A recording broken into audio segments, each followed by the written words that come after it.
The number one mistake that musicians make when they practice is that they practice like they're performing. And this is the mistake that will hold you back more than any other mistake. So let's talk about a better way.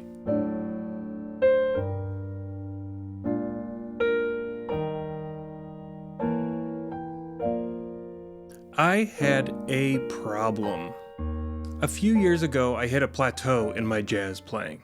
I would listen to my favorite artists, Oscar Peterson, Bill Evans, Charlie Parker, and I desperately wanted to sound like them, but it seemed so far away. I thought, I just need more time to practice, and so that's what I did. I put in the hours. But my progress was slow and it was frustrating. It's like every time I learned something new, a few days later I'd go back and try again, and I had forgotten how to do it. And so I spent all of my available practice time just trying to stay at my current level. I was really starting to wonder if this jazz stuff was just too hard for me. But I found my way through it. The answer I needed was scrawled on a note card and hidden right here inside of this worn out real book, stuck here in the pages between I Should Care and I Thought About You. What jazz oracle had the experience and the foresight to write down such wisdom and stick it in the book right here for me to find? Actually, I think it was me. I must have written this down after one of my private lessons in college and just forgot about it, because on this little slip of paper is the practice routine that I learned from my private teacher in conservatory. I guess in the moment it felt important enough for me to write down, but not important enough for me to remember. I used to think our progress would look like this. Down here in the bottom left is we're brand new, and over time, as we learn more and more, our skills advance until we get up here to the professional level. But my situation actually looked more like this, where the more that I learned over time, the slower my overall progress became. I still desperately wanted to get up here to where the great players were, but I could tell the journey that I'm on right now is never going to get me there. Before we ever sit down to try and play it, we need to first sit down and study the material. Of course, we identify the key signature, the time signature, the tempo. In this case, we're in B flat and at a rather leisurely 90 beats per minute. But there's more to it than that. We need to go through this song measure by measure to understand its structure. The song starts off here in B flat major and it moves towards G minor, and it gets there by way of a D7 chord. We need to go through every measure that we're going to play and look at it this way. Do we understand what the chords are and how do those chords relate to the key that we're in? Also, how do those chords relate to each other? And the melody notes relate to the melody too, but how so? Is it the third, the fifth, the seventh, the ninth? And as we continue through the song, section by section, you're going to look for repeating patterns, like where do the chord progressions repeat themselves? Have you ever taken the time to memorize a song, but then like a month later, when someone asks you to play it, you sit down and you panic, like you can't remember how it all fits together? The reason that happened is because you don't have this academic understanding of how the song is put together. Your muscle memory will take you a long way in this situation, but if something were to interrupt your muscle memory, or if you were to get flustered, you need to rely on your intellectual understanding of the theory of the song in order to get yourself back on track. There's no way around it. The next thing we need to do is extract the techniques that the song requires and make sure that we can play each of the techniques fluently on their own. There's a lot of things to look for here. These could be chord voicings, these could be bass lines, these could be rhythmic ideas or chord movements. To be clear, we're not practicing this specific song just yet. Think of it more like we're a painter, and before we put any strokes down on the canvas, we want to make sure that we know how all of our brushes behave. That way when we get to painting the real painting, or in our case, playing the real song, we'll be confident that we've mastered all the individual techniques we need to pull it off. So in our transcription of Hymn to Freedom, let's look at the first few bars of Oscar's solo. If we look at the techniques that are at play here, his left hand is playing relatively basic 7th chords with the root on the bottom. He's playing in a 2-feel, but the right hand is really bluesy. In fact, almost everything he's playing comes straight out of the B-flat major blues scale. I'm actually feeling a bit rusty with the B-flat major blues scale right now, so let's spend some time getting fluent with that again. Just noodle around a little bit, make sure we know all the fingerings, we know how to navigate the keyboard comfortably.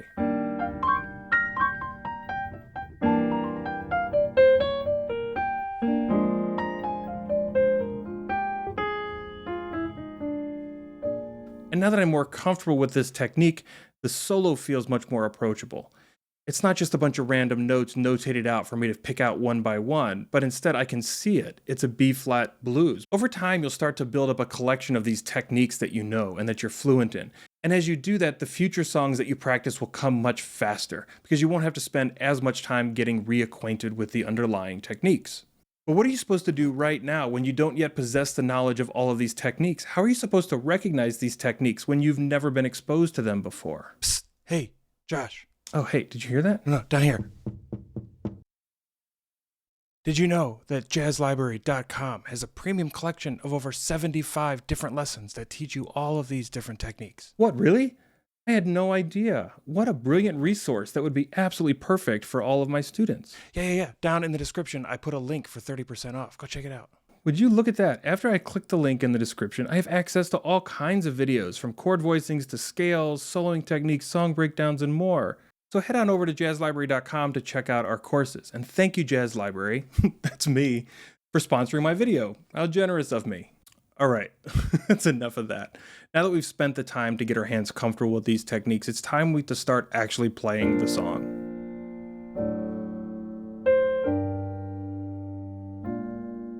As you go through this, you're going to stub your toe a lot. That's to be expected. I mean, the whole reason that we're going through this exercise is because the song is just too hard for us to play.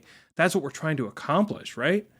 So as you go through the piece, just leave yourself little notes of the areas that you struggle with. We're going to go back over all of these sections one at a time, and we're going to look for what I call the hardest thing that I can do. What I mean by that is, how do I take this section that's too hard for me? What can I do to change it so that it is approachable for me to play right now? Let's take a look at measure 45. This is particularly intimidating. But let's simplify it. Could we do just the left hand? Just the right hand? And actually, I'm not sure that we can. That's still pretty difficult to do. We're going to have to dumb it down even further. The hard thing for me about this melody is the rhythm. If it weren't for this tricky rhythm, I'm pretty sure I could play it. And so I might try to sing the rhythm, which means I got to take the time to sit down and count it out and figure out specifically where the rhythm is and how they line up with the beats and practice that so that I can sing the line in rhythm. Once I can sing the rhythm confidently, then I'll be able to play it by feel. I won't be intimidated by trying to count it anymore.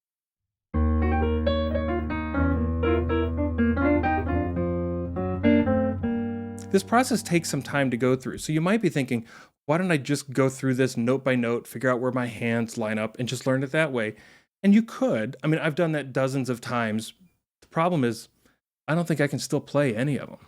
The next key is to pick the right time of day to practice. As we've been doing, we're training our brain to have an understanding of the song, and we're also training our hands to have the technique, the muscle memory. And while you can carve out any time of day to do this practice, not all times of day are equally effective. When we go to sleep at night, our brains literally rewire themselves. They take all the experiences we had from that day and they put them through an automated learning process. And so if we take advantage of this by practicing right before we go to bed, we get the most benefit we can from that automatic learning process. Don't hand wave this away as some kind of voodoo magic trick. I'm telling you, this actually works.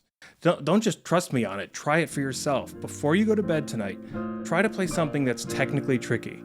Really work on it for like 15-20 minutes. And when you wake up in the morning, try it again. I guarantee you it will be easier. Your brain will literally make new connections to help you remember that forever. I first learned this trick when I was learning how to play boogie woogie, where you have some pretty tricky left-hand ostinatos, and your left hand has to be completely automated. And after doing this with one of those patterns for about a week, it's bulletproof.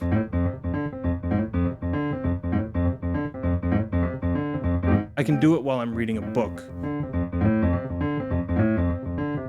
I can do it while I'm taking a nap.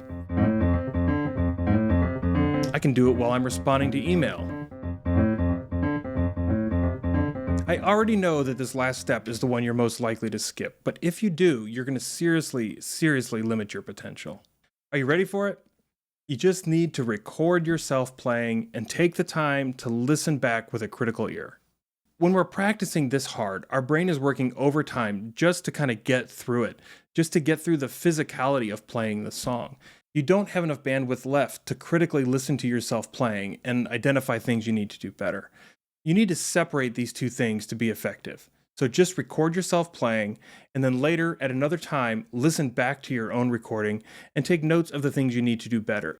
Those things that you recognize will become items on your to-do list for your next practice session. Trust me, I understand that this is intimidating to do. I mean, I record my own playing to put here on YouTube for you guys to learn from. Do you know how many angry commenters there are just waiting for me to play a wrong note? But I do it anyway because it's how I'm going to get up here to the top right corner of the graph with all the other great players. I practice what I preach, and if you want to see it for yourself, watch me go through the autumn leaves torture test.